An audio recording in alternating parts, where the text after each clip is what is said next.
నమస్కారం. సనాతన ధర్మం తెలుగు ఛానల్కి సుస్వాగతం. ప్రేక్షకులందరికీ నమస్కారం. ఈరోజు మనకు ఒక విశిష్టమైనటువంటి అతిథి ఉన్నారు. ఆమె సరస్వతుల కామేశ్వరి గారు. మరి ఒక ఉపాధ్యాయురాలుగా ఆమెకున్నటువంటి సుదీర్ఘమైనటువంటి అనుభవం, అలాగే ఒక ఆధ్యాత్మికవేత్తగా ఆమెకు ప్రపంచ స్థాయిలో ఉన్నటువంటి గుర్తింపు, ఇవన్నీ మేళవించి మన ప్రేక్షకులందరి కోసం మాఘమాసం యొక్క విశిష్టత, మాఘమాసం గురించి చెప్తారు. నమస్కారం అమ్మా కామేశ్వరి గారు. నమస్కారం మూర్తి గారు. అయితే మనకి ఇప్పుడు మాఘమాసం వస్తుందమ్మా.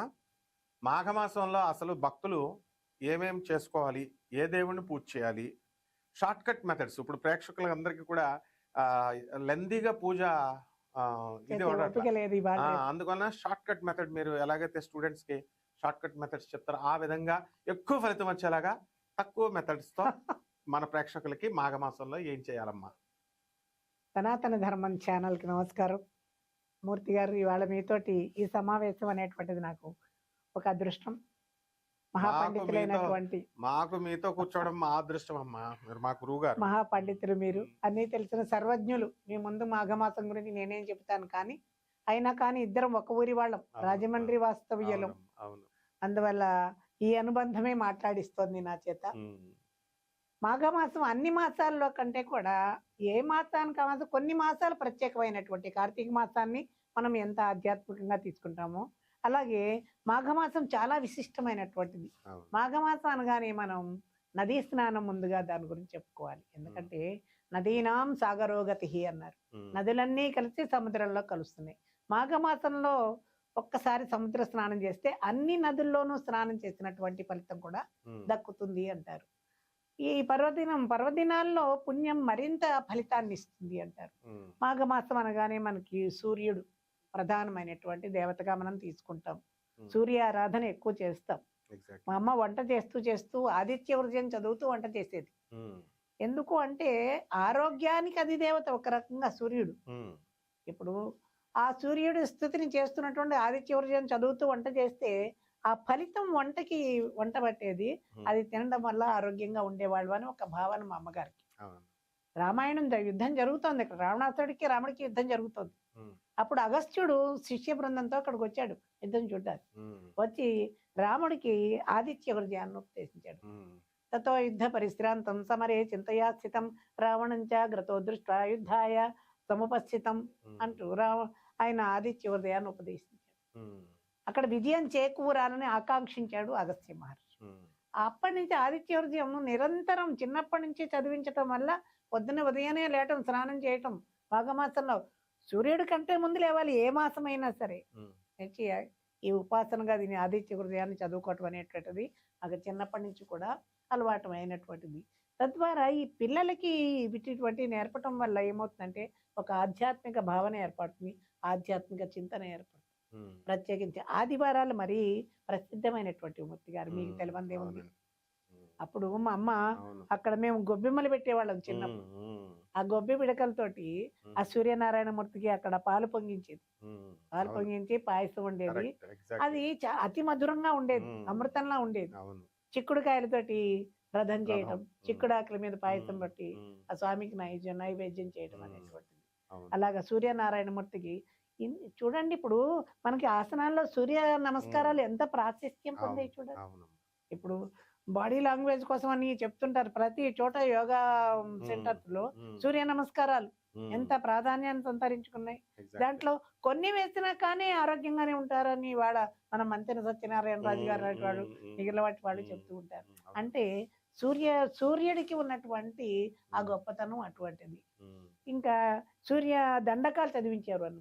శ్రీ సూర్యనారాయణ వేద పారాయణాలోక రక్షామణి దైవ చూడామణి అంటూ ఆ దండకాలన్నీ చిన్నప్పుడు అవే చదివించేవారండి. ఆ చిన్నప్పుడు చదివినవి ఇప్పటికి కూడా గుర్తున్నాయి. ఎందుకంటే ఆ వేలో లాక్కెళ్ళారు ఆధ్యాత్మిక చింతనలో. అందువల్ల సూర్యనారాయణమూర్తి కోణార్క దేవాలయానికి వెళ్ళాము. అక్కడ సూర్యనారాయణమూర్తి ప్రత్యేకించి. అందువల్ల మన ప్రత్యక్ష దైవం సూర్యుడు. ఆ సుప్రభాతం పడతారు. శ్రీ సూర్యనారాయణ మేలుకో హరి సూర్యనారాయణ పొడుస్తూ బాలుడు పొన్న పూచాయ పొన్న పువ్వు మీద పొగడంపు పూచాయ అంటూ ఉదయ కిరణాలను గురించి ఆయన నిద్ర లేపుతూ పాడినటువంటి సుప్రభాతాలు. అవును. ఆ దాంట్లో స్నేహం గురించి చెప్తూ మాకు ఇంటర్మీడియట్ లో చెప్తారండి. స్నేహం ఎటువంటి కరసజ్జనానా మైత్రి కాయవ భవతి అంటాడు. అంటే దినస్య పూర్వార్ధ పరార్ధ భిన్న ఛాయా ఇవ భవతి అంటాడు. ఉదయకాలంలో సూర్యుడు ఉదయించినప్పుడు మన నీడ పొడవుగా ఉంటుంది. దాన్ని నెమ్మదిగా సూర్యుడు పైకి ఆకాశంలోకి వస్తున్న కొద్దీ నెమ్మదిగా తగ్గుతూ ఉంటుంది. అంటే దుష్టులతో సహవాసం అలా తగ్గించుకోండి అంటాడు. ఉదయకాలపు నీడని, సాయంకాలపు నీడని అక్కడ సాయంకాలం అస్తమిస్తున్న సూర్యుడు కిందికి వద్దాం, ఆయన వస్తున్న కొద్దీ మన నీడ పెరుగుతూ ఉంటుంది. మంచి వాళ్ళతో స్నేహాన్ని అలా పెంపొందించుకోండి అన్నాడు.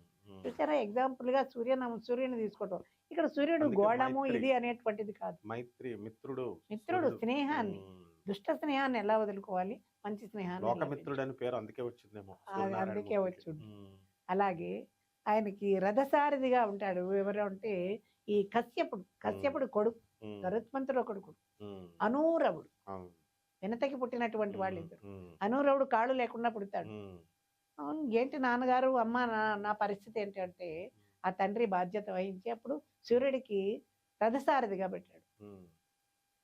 భగవంతుడు ఒక తలుపు మూస్తే ఒక తలుపు తెరుస్తాడు. మూర్తి గారు మీకు తెలియండి, కాళ్ళు లేనందుకు అతనికి అపారమైనటువంటి శక్తినిచ్చాడు. అందువల్ల ఉదయం నుంచి సాయంకాలానికి ఆయన భూమండలాన్ని చుట్టగలుగుతున్నాడు సూర్యుడు. ఎంత గొప్ప విషయం అండి. అటువంటి ఆ సూర్యుడిని మనం సైన్స్ పక్కన పెట్టినట్లయితే భగవంతుడిగానే మనం సూర్యుడిని ఆరాధించవలసినటువంటి అవసరం ఎంతైనా ఉంది. ఇటువంటి ఈ సూర్యుడిని మన రథ సప్తమి నాడు కూడా చూడండి, ఆకులు పెట్టుకొని దాని మీద రేగుబండు పెట్టుకుని స్నానం చేస్తాం. ఇవన్నీ సంప్రదాయాలు.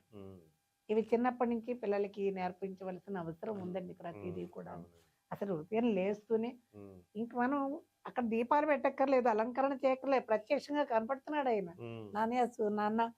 నాయన సూర్యనారాయణమూర్తి నన్ను అనుగ్రహించు దేవా అంటే.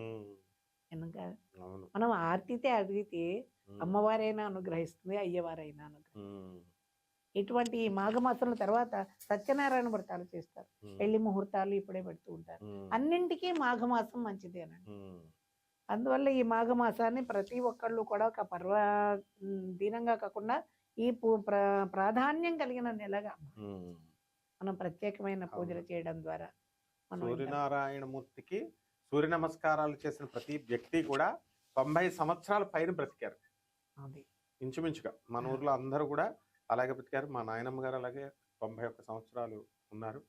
అందువలన మనకి సూర్యనారాయణమూర్తికి ఇప్పుడు ఎవరు కూడా సిటీల్లోనేమో తొందరగా లేస్తున్నారు. విచిత్రం. అప్పుడు ఎందుకని ప్రొద్దున్నే 7 గంటలకి 7:30 స్కూలు ఉద్యోగాలు.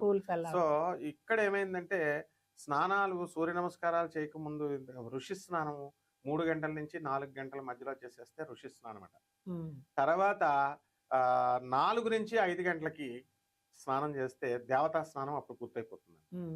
అలాగే 5 నుంచి 6 మానవ స్నానం అయిపోతుంది. 6 to 7 మధ్య చేసేటటువంటి స్నానము రాక్షస స్నానం అన్నారు. అంటే 7 తర్వాత దాటినటువంటి స్నానము రాక్షసుల కంటే అధ్వాన్నమైనటువంటి స్నానము. ఇది మన ఊరు వాళ్ళందరం కూడా అందుకే రాజమండ్రిలో గోదావరిలో 7 గంటల లోపలే చేసేసేవారు పురాణ పంట రాధాకృష్ణమూర్తి గారు వీళ్ళంతా. కాబట్టి చీకటితోటే వెళ్ళేవాళ్ళు. మా తాతగారు కూడా అక్కడ ఉదయాన్నే వెళ్ళి ఆ గోదావరి స్నానం చేయటం అనేటువంటిది ఆ సూర్యుడికి తర్పణాలు. శ్రీరాముడే. ఇంకా ఏమైనా దానాలు చేయాల్సి వస్తుందమ్మా? మాఘమాసంలో దానాలు ఏమైనా చేస్తూ ఉంటారా? సూర్య ఆరాధన అంతే. దానం చేయటం అనేటువంటిది నా దృష్టిలోనండి, జనరల్ గా చెప్తున్నాను, దానికి ఒక పర్వదినంతో సంబంధం లేదండి. భగవంతుడు మనకి సంకల్పించడు, ఆలోచన ఇచ్చాడు, మంచి పని తొందరగా చేయాలి ఎంతని. ఆయన కర్ణుడు స్నానం చేస్తున్నాడు, స్నానం చేస్తూ ఉంటే అభ్యంగన స్నానం చేస్తున్నాడు. శ్రీకృష్ణుడు వచ్చాడు. వచ్చినప్పుడు ఆయన నూనె పాత్ర ఉంది, రత్నాలు వజ్రాలు వైఢూర్యాలతోటి చాలా విలువైనటువంటి దాంట్లో నూనె ఉండి ఆయన రాసుకుంటూ స్నానం చేస్తాడు. కృష్ణుడు వచ్చాడు. అప్పుడు వచ్చి కర్ణ ఆ పాత్ర నాకు దానం ఇస్తావా అన్నాడు.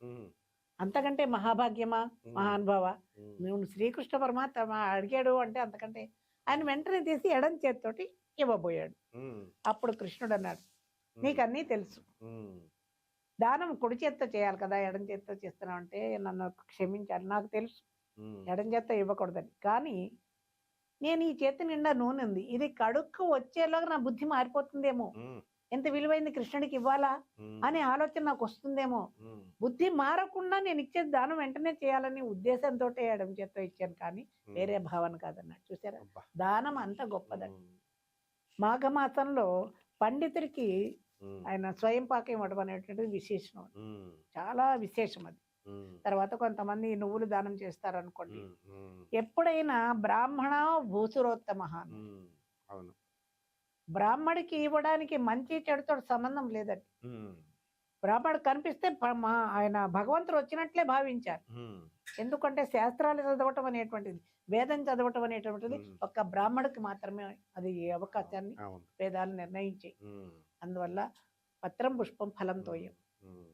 అందువల్ల బ్రాహ్మణ చేతుల్లో వస్త్రదానం అండి, ఒక పంచె పెట్టండి, ఒక శాలువా కప్పండి, ఇంత దక్షిణ వేసి ఒక పండు ఫలం ఇచ్చి ఆ బ్రాహ్మడికి ఏదైనా దానం చేయగలిగినప్పుడు వారమైనటువంటి ఫలితాలు ఉంటాయి. అది ప్రత్యేకమైన మాఘమాసంలో చేసేటువంటివి స్వయం పాకాలు ఇవ్వాలి, వస్త్రదానాలు చేయాలి. చేయగలిగితే చెప్తున్నా, బ్రాహ్మణులకి ఇవ్వగలిగింది అన్ని జాతుల వాళ్ళు ఇవ్వాలి కాబట్టి, బ్రాహ్మణులు అన్ని చోట్ల తినరు కాబట్టి స్వయం పాకము అనేటువంటిది అన్నారు. అలాగే పితృదేవతలు కూడా ఈ కాలంలోనే ఇస్తూ ఉంటారు, వాళ్ళ ఆశీస్సులు ఉండాలి కాబట్టి. ఇది తర్వాత మహాపండితులు మీరు మాఘమాసం గురించి ఒక ప్రత్యేకమైనటువంటి విషయాలు ఏమన్నా చెప్తే నేను వినాలనుకుంటున్నాను. ఆంజనేయ స్వామి వారి ముందు కుప్పిగంతుల్లా మీ ముందు మేము మాట్లాడకూడదు. అందువలన ఈ మరి చూసారు కదమ్మా ప్రేక్షకులారా, మహాపండితురాలు మరి మా గురువు గారు ఈమె కామేశ్వర్ గారు, మా రాజమండ్రి. అందువలన చక్కగా అటువంటి పెద్దల దగ్గర నుంచి, చదువుకున్న వాళ్ళ దగ్గర నుంచి నేర్చుకుంటే, మ్యాథ్స్ వచ్చిన వాళ్ళ దగ్గర నుంచి మ్యాథ్స్ నేర్చుకుంటే ఆ పాఠాలు వస్తాయి. అదేవిధంగా సంస్కృతంలో ఆమె 3 MAలు, ఒక డాక్టరేట్షిప్, అట్లా చాలా ఉన్నాయి. ఇంకా ఆమె గురించి చెప్పాలంటే చాలా అవార్డులు, రివార్డులు అవన్నీ కూడా. కాబట్టి చదువుకున్న వాళ్ళ దగ్గర నుంచి వినండి. అరకొర పండితులు ఇప్పుడు అటువంటి వాళ్ళ దగ్గర వింటే a teacher, children are the replica of the teacher, child is the replica of the teacher అన్నారు. ఏ గురువుల దగ్గర నేర్చుకుంటే ఆ బుద్ధులు పిల్లలకు వస్తాయి. అందువలన కామేశ్వర్ గారు లాంటి వారి దగ్గర చదువుకున్న సాంప్రదాయబద్ధమైనటువంటి విద్యా విధానాన్ని నేర్చుకొని మనం మరొక వీడియోలో కలుద్దాం, తరిద్దాం. శుభమస్తు. నమస్కారం. నమస్కారం అండి.